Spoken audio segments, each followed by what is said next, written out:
how I ended up wiring this was kind of like this crappy drawing here, and I'm just coming down through a double pole switch here that I'm switching between the two windings through the bridge rectifier to get my DC output. The only other circuitry in here is the PWM driver that I made using the TL494.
This is just something I feel like I've got to get out the way.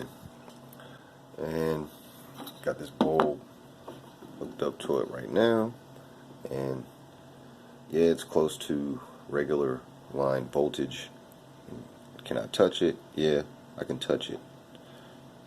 It's not shocking me. But if I was to squeeze down on it real hard, I can feel a little bit of, you know, buzzing. I mean, not really. There's a point where I can feel it a little bit, but if I squeeze down even harder, it sort of goes away. But anyway, yeah, I mean, same thing. Take the clip leads, put them in there. You know what I mean? Doesn't make a difference. It's water. You know, you can still touch it. Now, the difference it makes is the buzz I was talking about. I can slightly feel it a little bit more. You know, like if I squeeze down a little bit harder, I start to feel it to the point where it's like, all right, let go. You know, but it's not anywhere near as dangerous as normal line voltage. But at the same time, ooh, that's getting too hot. Same time, it's not like you couldn't do that with a regular light bulb at 60 hertz. It's just not something that would be completely safe, not recommended, but I don't really see why it wouldn't work. Too much resistance in the water. Obviously, the point of the AC output is, you know, for example, drive this flyback transformer. So, got it on the low voltage windings.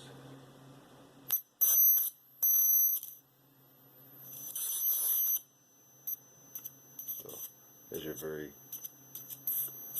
low level.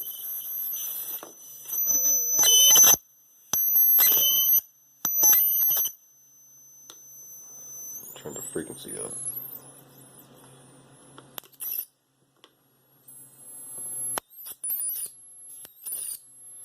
But turn it all the way up. See, crazy hot arc.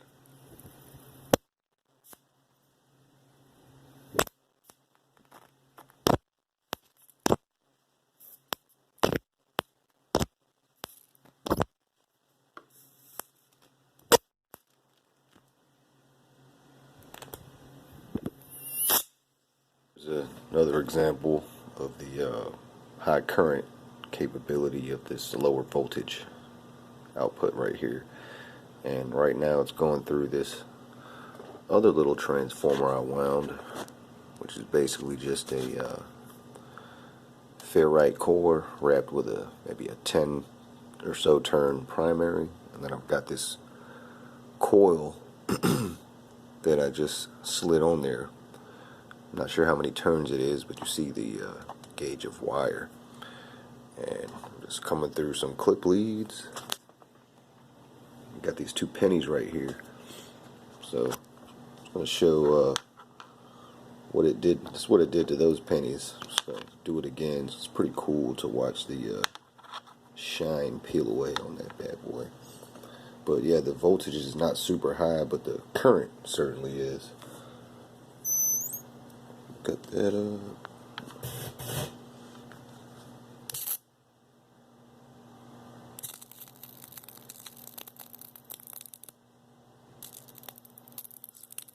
It's like a bluish arc. It's kind of hard to see.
Little tiny coil right there is getting it, I swear. And that's about 70 watts input to the ZVS. Because the modern solid state Tesla coil high powered version is basically the same thing as a Slayer exciter with more bells and whistles, I'm just giving the base feedback directly to the gate here. You're feeding back the resonant frequency and telling the transistor to switch at that frequency. So as long as you can kick start it up and get the oscillation going, hopefully that charge from going from the base will keep driving the circuit and keep it in tune. And how much it stays in tune has to do with a lot of other factors, but that's basically the general setup. So I'm going to cut it up until solid breakout, and now I want to see what I can get out of it. Well, first I'm going to run it for just a little bit like that.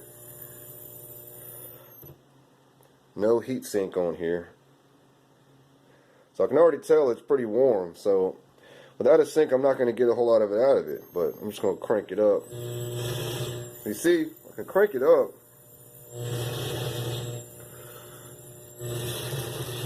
Start to get a much better breakout. And so at that point, it's probably about 40 volts or so that it's running. But it's really heating up that FET. It's getting it way too hot. All I've done here is swapped out a smaller FET with a fatter one, and I threw it on a heatsink. And I'm just going to crank it up to the max for a little bit, then cut it off to see how hot it gets.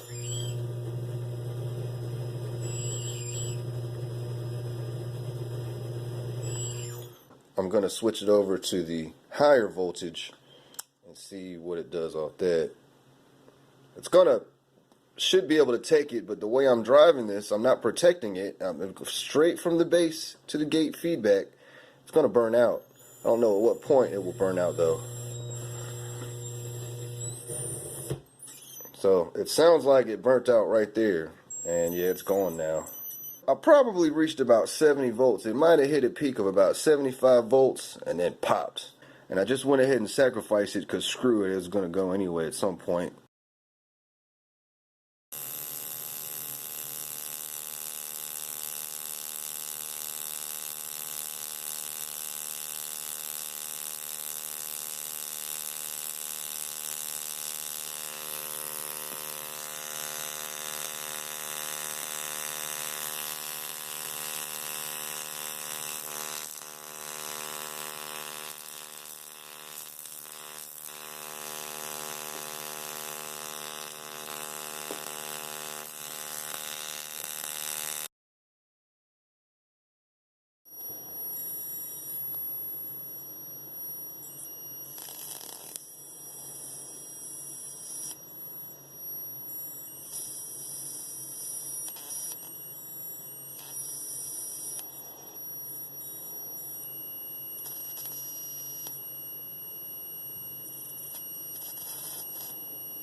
I've got small cap bank across the primary, as close to making it as close to a LC circuit as possible. And I'm gonna cut it on. First show how it rings down a little bit from 1,000 microfarad capacitor.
Not really that warm, surprisingly.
Alright, one of the things I wanted to mention was that with this tower right here has actually always been a really good setup. I'm not really sure why. The windings were pretty dirty. I actually had different size gauge wire along a couple splices here. But so long as I used the right transistor, I would always get pretty good plasma, pretty good field strength, and it would have pretty much everything on the circuit would be live. And I could one wire light bulbs, you know, incandescents and stuff like that. With this setup here, I'm using a MOSFET, and I'm able to more or less get the same type of outputs.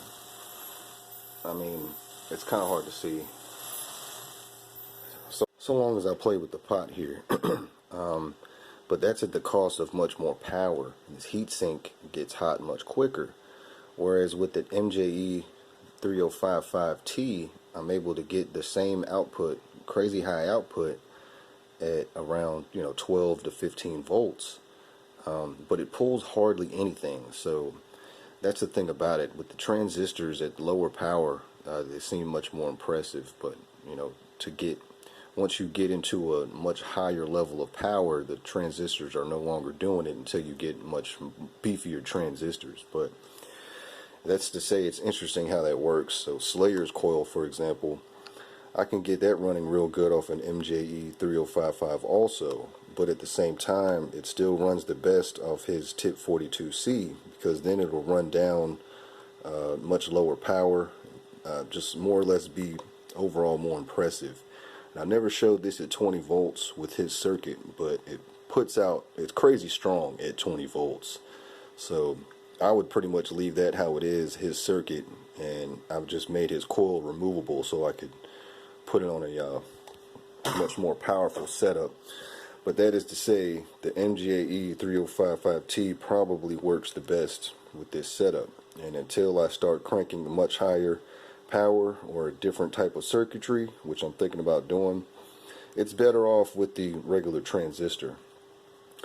And also, having said that, one of the common things that I know Gary Bluer used to do is recommended, if you've got a stack of transistors, they're not all going to be identical. You might want to test every single one till you find one with the highest gain, and you might notice that some will work better than others.